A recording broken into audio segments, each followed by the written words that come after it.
Eravamo rimasti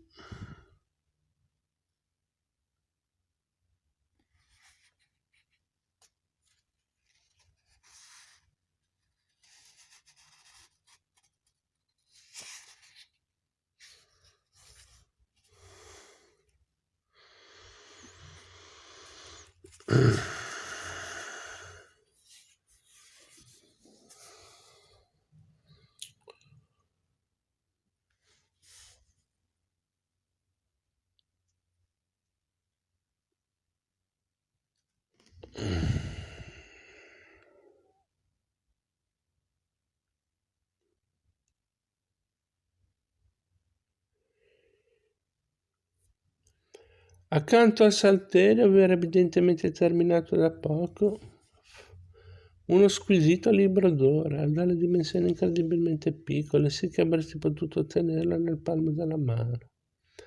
Esigua la scrittura, le miniature marginali erano a malapena visibili, a prima vista, e chiedevano che l'occhio le esaminasse da vicino per apparire in tutta la loro bellezza, e ti chiedevi con quale strumento sovrumano il miniatore le avesse tracciate per ottenere effetti di tanta vivacità in uno spazio così ridotto.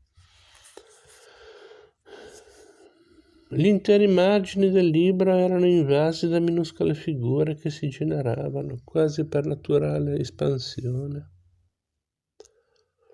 dalle volute terminali delle lettere splendidamente tracciate. Sirene marine, cervi in fuga, chimere, torsi umani senza braccia che fuoriuscivano come lombrichi dal corpo stesso dei versetti. In un punto quasi a continuare i tre Sanctus, Sanctus, Sanctus, ripetuti su tre linee diverse. Veggevi tre figure beluine dalle teste umane, di cui due si piegavano l'una verso il basso e l'altra verso l'alto, per unirsi in un bacio,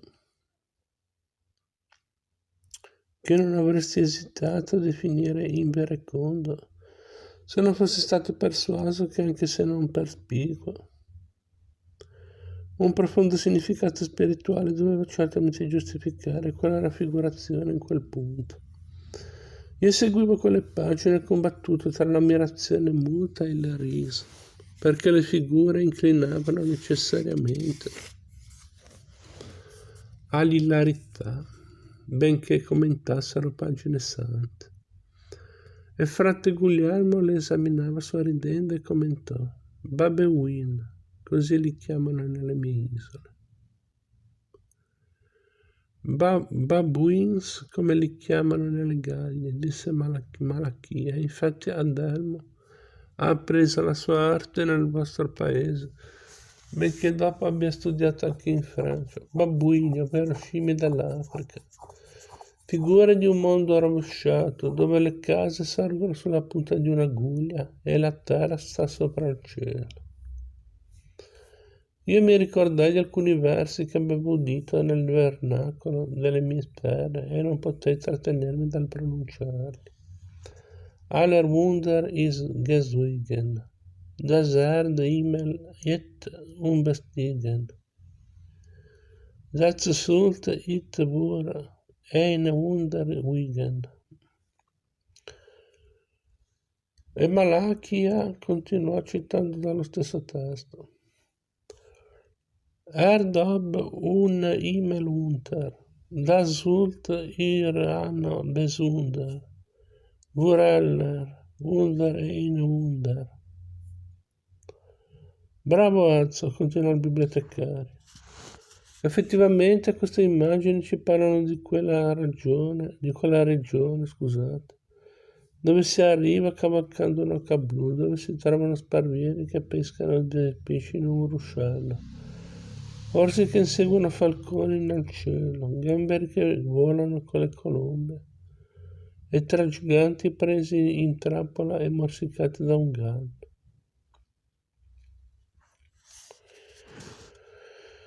E un pallido sorriso illuminò le sue labbra. Allora gli altri monaci che avevano seguito la conversazione con una certa timidezza si misero a ridere di cuore, come se avessero atteso il consenso del bibliotecario.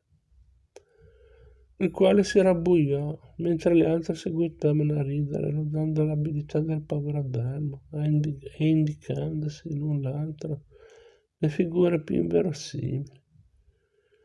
E fu mentre tutti ancora ridevano che udimmo alle nostre spalle una voce solenne e severa. Verba vana aut risui apta non loqui. Ci voltammo. Chi aveva parlato era un monaco curvo per il peso degli anni, bianco come la neve, non dico solo il pelo, ma pure il viso e le pupille. Mi avvidi che era cieco, la voce era ancora maestosa e le membra possenti anche se il corpo era rattrappito dal peso dell'età. Ci fissava come ci vedesse. Ci fissava come se ci vedesse, scusate. E sempre anche in seguito lo vidi muoversi e parlare come se possedesse ancora il bene della vista, ma il tono della voce era invece di chi possieda solo il dono della profezia. L'uomo venerando d'età e sapienza che vedete, disse Malachia a Guglielmo indicandole il nuovo venuto, è George de Burgos, più vecchio di chiunque viva nel monastero, salvo Alinardo da Grottaferrata. Egli è colui a cui moltissimi tra i monaci affidano il carico dei loro peccati nel segreto della confessione.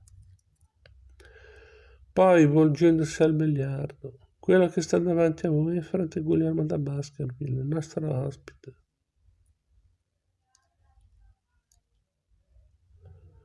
Spero che non vi siate adirato per le mie parole, disse il vecchio in tono brusco. Ho udito persone che ridevano su cose risibili e ho ricordato loro uno dei principi della nostra regola. E come dice il salmista, se il monaco si deve astenere dai discorsi buoni per il voto del silenzio, a quanto maggior ragione deve sottrarsi ai discorsi cattivi. E come ci sono discorsi cattivi, ci sono immagini cattive, e sono quelle che mentono circa la forma della creazione e mostrano il mondo al contrario di ciò che deve essere. È sempre stato e sempre sarà nei secoli dei secoli sino alla consumazione dei tempi. Ma voi venite da altro ordine, dove mi dicono è vista con indulgenza anche la giocondità più inopportuna. Alludeva a quanto fra i benedettini si diceva delle bizzarrie di Santo Francesco di Assisi e forse anche delle bizzarrie attribuite a fraticelli spirituali d'ogni sorta, che dell'ordine francescano erano i più recenti e imbarazzanti germogli. Ma frate Guglielmo fece mostra di non raccogliere l'insinuazione. Le immagini marginali inducono sovente al sorriso, ma per fini di edificazione. Rispose. Come nei sermoni per toccare l'immaginazione delle pie folle, occorre inserire exempla. Non di rado faceti. Così anche il discorso delle immagini deve indulgere a questo indugare. Per ogni virtù e per ogni peccato c'è un esempio tratto dai bestiari e gli animali si fanno figura del mondo umano. Oh sì, motteggiò il vecchio, ma senza sorridere. Ogni immagine è buona per invogliare la virtù, perché il capolavoro della creazione è messo a capo in giù di 20 materie di riso. E così la parola di Dio si manifesta attraverso l'asino che suona la lira, l'alloco che era con lo scudo, i buoi che si attaccano da soli all'aratro, i fiumi che risalgono le correnti, il mare che si incendia, il lupo che si fa eremita. Cacciate la lepre col bue. Fatevi insegnare grammatica dalle civette, che i cani morsichino le pulci. Gli orbi guardino i muti e i muti domandino pane, la formica partorisca un vitello. Volino i polli arrosto, le focacce crescano sui tetti, i pappagalli tengano lezioni di retorica, le galline fecondino i galli. Mettete il carro Avanti i buoi, fate dormire il cane nel letto e tutti camminano a testa in giù. Cosa vogliono tutte queste nougat? Un mondo inverso e opposto a quello stabilito da Dio, sotto pretesto di insegnare i precetti divini.